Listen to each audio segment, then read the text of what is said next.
안녕하세요. 정문회팀 황철중 대표입니다. 자, 이번에는 수산중공업 한번 보겠습니다. 대표님 안녕하세요. 수산중공업 공부해보고 싶습니다. 이렇게 올려주셨죠? 네, 거기에 대한 대답으로 한번 얘기를 나눠보겠습니다.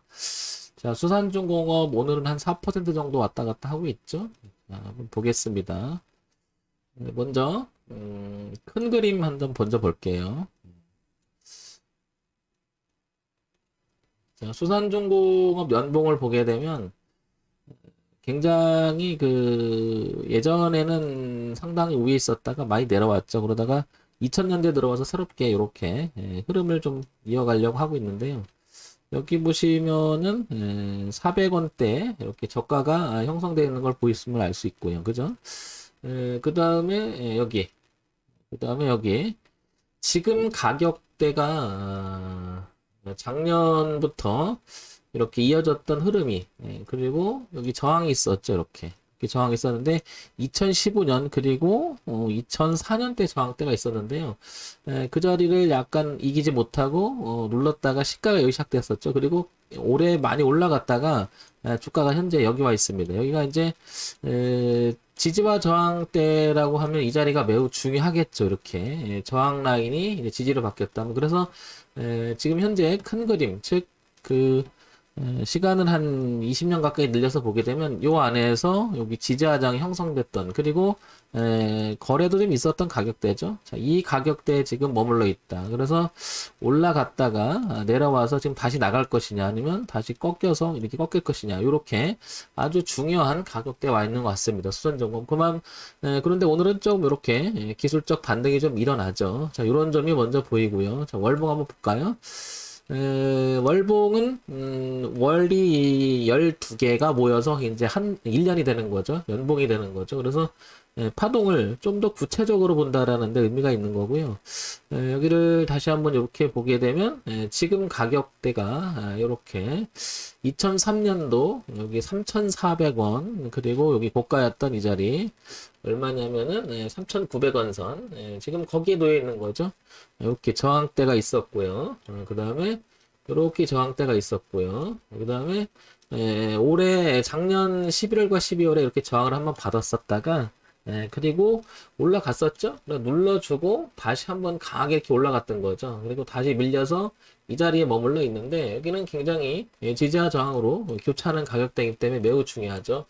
자, 만약에 여기서 밀리게 된다 그러면, 한 번 더 밀리게 된다면, 이 라인이 뚜렷한 지점이 하나 보이죠, 이렇게. 2,600원대, 여기 2,800원대가 하나가 뚜렷하게 보이죠, 여기가. 여기 가격대가. 그래서 여기도 올라왔다가, 이 저항을 부딪혔다가, 이렇게 눌렀다가 지지를 했었죠. 그리고 다시 갔다가, 이 라인을 또 지지를 한번 하고요. 그리고 주가는 올라갔다. 지금 여기인데 전체적인 흐름을 보게 되면 우상으로 올라오는 트렌드까지 이렇게 보게 되면 이 라인 자체가 여기 지금 이 가격대가 상당히 좀 두껍게 넓긴 하지만 이렇게 가격 저항 가격대가 현재는 지지 가격대로 바꾸는 자리임을 알 수 있습니다. 그렇다는 얘기는 얘가 만약에 좀 더 밀린다고 하면 여기 2,800원까지도 밀릴 수는 있겠지만 여기까지 그러니까 흐름 자체를 이 흐름 우상으로 올라오는 흐름 그리고 지지하장으로 만들어준 이 가격대 그리고 여기 전에 고가 그 다음에 치고 나갔던 자리 그 다음에 2003년도에 저항했던 이 자리 이렇게 연결시키면은 좀 넓긴 해도 이 자리가 가격대가 이렇게 모여 있음을 알 수 있습니다. 따라서 얘가 2,650원 선만 벗어나지 않는다면 얘는 주가는 다시 한번 탄력적으로 갈 수 있는 위치이죠. 그만큼 여기는 오랜 시간에 저항대를 만들어 놨던 가격대이죠. 이렇게 여기 보시면 여기 그 다음에 여기 그 다음에 여기 그 다음에 여기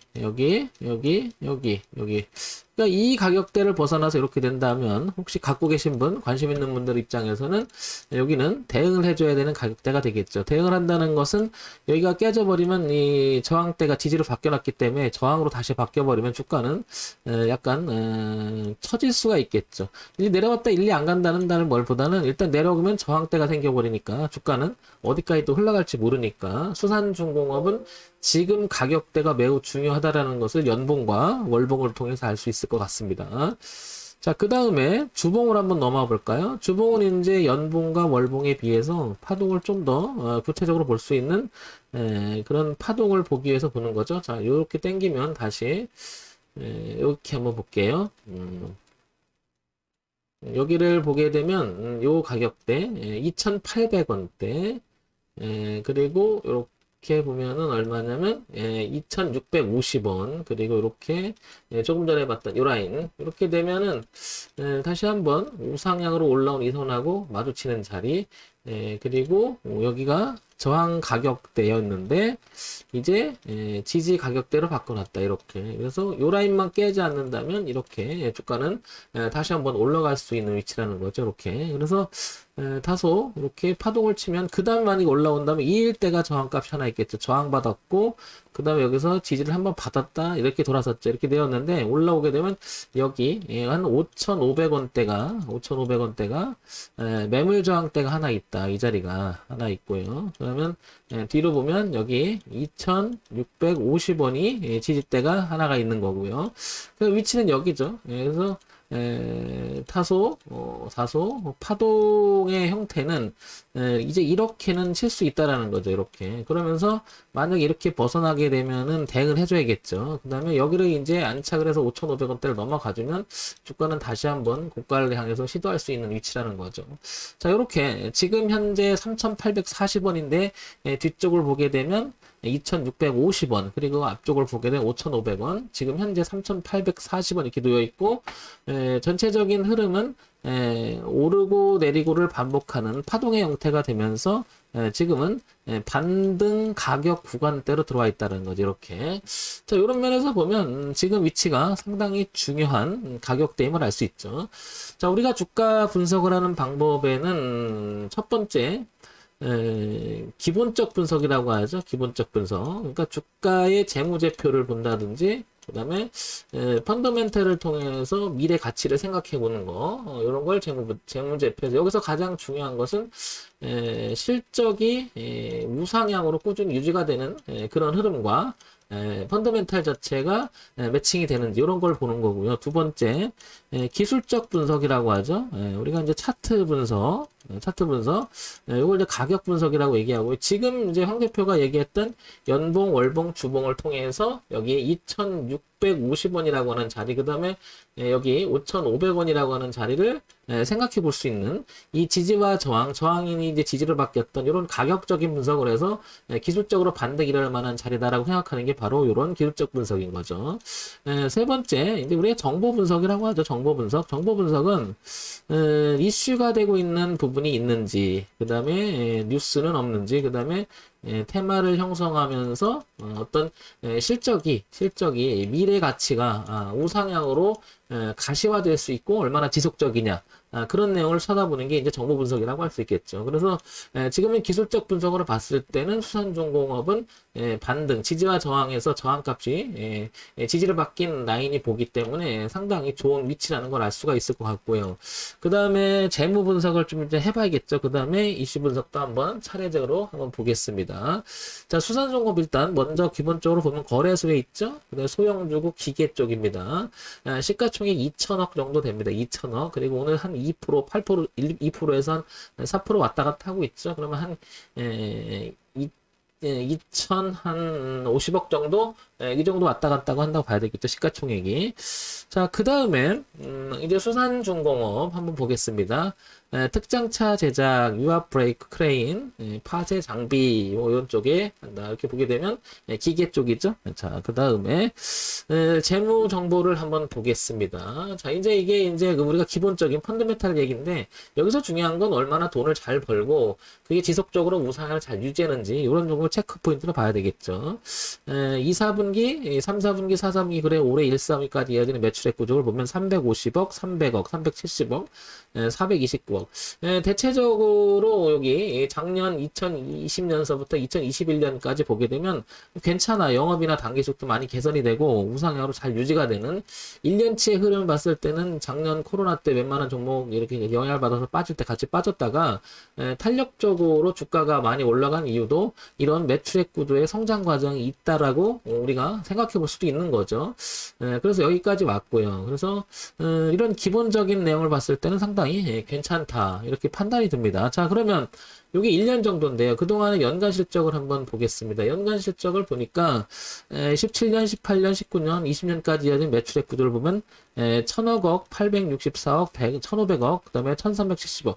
요 정도 보면 그래도 영업이익과 당기순이 꾸준히 괜찮게 유지가 되는 걸 보면 소형주로 분류가 돼 있잖아요. 소형주 치고는 상당히 매출 구조가 탄탄하게 잘 이루어진 것 같습니다. 그러다 보니까 주가 탄력도 어느 정도 잘 이루어진 것 같고요.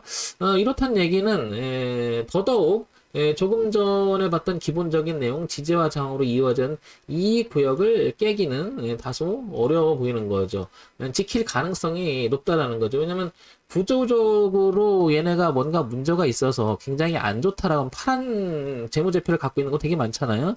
그런데 기본은 잘 하고 있기 때문에 얘가 이렇게 주가 레벨을 이렇게 한동안 여기를 벗어나지 못하다가 벗어나서 이렇게 갔잖아요. 그렇다는 얘기는 이 안으로 들어오기는 어렵다고 봐야 되겠죠. 그래서 튕겨나갈 수 있는 여지는 상당히 좋다. 그래서 기본적 분석, 기술적 분석 두 개를 통해서 보게 되면은 더더욱 여기 2,600원대는 중요한 의미를 갖지 않겠냐 보고 반등이 기술적 반등이 시작되고 이 정도의 매출 구조를 조금만 이어간다면 실적이 좀 가시화된다면 충분히 5,500원까지 일단 반등했다. 더 나가는지는 또 두고 봐야 되겠죠. 그래서 2,600원만 이탈하지 않는다면 계속해서 이렇게 갈 항상 우리가 이걸 낙관적으로 볼 수는 없잖아요. 주식이 주가라고 하는 게 그래서 어려운 건데 항상 우리는 그 리스크 관리를 해줘야 되니까 그래도 모르니까 혹시나 이 주가가 잘못됐을 경우 대응해줘야 된다는 얘기죠. 이쪽으로 가면. 그래서 2,650원이라고 하는 자리는 더더욱 중요한 의미를 갖는 것 같습니다. 자, 그런데 여기서 수산중공업이 어떤 그 내용을 가지고 있는지 한번 또 보겠습니다. 소득특징주 수산중공업, 뭐 알루코, 정세균 관련주 동방상승 이런 얘기가 나오죠. 그렇다는 얘기는 정보 분석 쪽으로 보게 되면 소위 말해 정치 테마주하고 또 관련돼 있는 그런 주식이기도 한 것 같습니다. 쭉 그래서 정세균 관련주에 대한 이야기가 쭉 지금 쭉 나오고 있죠. 이렇게 쭉 나오고 있습니다. 이렇게 기사를 쭉 보는 이유는 이런 것들이 장기적으로 어떤 영향을 미칠까에 대한 생각도 해볼 수 있는 거죠. 그래서 한번 보는데 특히 악재 같은 것들이 있나 이렇게 보거든요. 근데 그럴 만한 것은 없는 것 같고요. 뭐 테마가 형성돼 있고 그 다음에 중요한 것은 실적 자체가 기본기를 튼튼히 하고 있기 때문에 더군다나 좀 올라가려고 하는 분기 실적이나 내용도 좀 이렇게 발전하는 모습이 보이잖아요. 그렇다는 얘기는 여기까지 내려온다라고 했을 때 수산종목은 눌림에 가까운 얘기가 아닐까 싶은 거죠. 자, 그래서 전체적으로 한번 통합해서 한번 정리해서 얘기를 해볼게요. 그러면 자, 월봉을 보게 되면은 이 라인이 되게 중요하다. 이 라인 3,400원 그리고 여기 2,650원이라고 하는 라인이 되게 중요하고요. 이렇게 이게 지지와 저항이 이렇게 퍼져 있는 이유가 이게 하나의 지점이 아니라 이렇게 지지 저항 가격대 그리고 지지 가격대가 돼서 그렇죠. 그래서 흐름 자체가 우상향으로 올라오는 이 라인 이렇게 추세 라인이 굉장히 중요할 것 같고 이 선만 이탈하지 않는다면 흐름만 이탈하지 않는다면 수산중공업은 우상향으로 갈 여지는 더 있지 않겠냐 이렇게 보여지는 거죠. 그래서 이건 눌림에 가까운 이야기가 아닌가 싶고 그 다음에 여기 5,500원 요 라인까지를 볼 수 있다. 따라서 갖고 계신 분이라든지 신규 진입을 생각한다면 2,650원이라고 하는 자리를 한번 기억하시고 그 자리 이탈하지 않는다면 우상향으로 갈 성질은 있으니까 자 그리고 우상에 올라왔을 때 여기 5,500원 선이 저항대가 하나가 있죠. 파동 저항이 하나 있기 때문에 이런 점 감안해서 보시면 의미가 있지 않겠나 싶습니다. 여기서 관건은 이제 그 실적이 계속해서 이어가느냐 그 다음에 정치 테마주가 있기 때문에 이미 많이 반영이 돼서 이런 것들은 움직였다고 봐야 되겠죠. 이 안에 어쩌면 이렇게 포함될 수도 있는 거고요. 그래서 두 번 가장 중시역으로 보는 것들이 바로 실적에 대한 이야기를 보는 건데 기본은 하고 있기 때문에 수산중공업은 지금 보다시피 실적 내용이 기본을 하고 있잖아요. 그래서 기본이라고 하는 것은 이 주가가 설령 문제가 생기더라도 이 라인은 지켜줄 수 있는 가능성이 훨씬 높다라는 거죠. 그래서 혹시 그래도 모르니까 2650원이라고 하는 자리를 이탈 여부, 그 다음에 5500원을 어떻게 넘어가느냐 여부, 이거에 따라서 향후 주가의 움직임이 결정되지 않을까 싶습니다. 여기서 포인트는 그거죠. 분기 실적이 얼마나 잘 이어가는지를 지켜보는 것도 매우 중요하다. 이렇게 생각됩니다. 수산 종목은 한번 도전해볼 만한 종목이 아닐까 싶어요. 워낙 이 라인이 뚜렷한 기준을 갖고 있기 때문에 항상 홍 대표가 좋아하는 게 이거죠. 기준이 뚜렷하고 기본을 착실히 해놓은 주식이라면 그게 올라갔다 내려왔을 때는 지지와 저항, 즉 하나의 기준 가격으로 삼기에는 상당히 의미가 있다라는 거죠. 자, 이런 점 참고해서 매매를 하신다면 도움이 되지 않을까 싶습니다. 자, 정문일침 황철중 대표였고요. 좋아요, 구독, 그리고 알림 기능 부탁드립니다. 요런 질문 또 하십니다. 그러면 지금 가격이 3,800이 좀 떨어져 있잖아. 황 대표 어떡할래? 그러면 여기서 잡다면 그만큼 리스크를 끼고 들어간다는 얘기고, 좀 기다렸다가 좀 더 내려갈 때 잡아도 되겠죠. 자, 요런 거는 항상 요 기준에 대한 가격을 가지고 결정을 하시면 되겠죠. 그래서 저는 좀 더 내려왔다 도는 모습이 나온다면 충분히 도전해 볼 만한 종목이 아닌가 싶습니다. 참고해서 이 종목 보시기 바랍니다.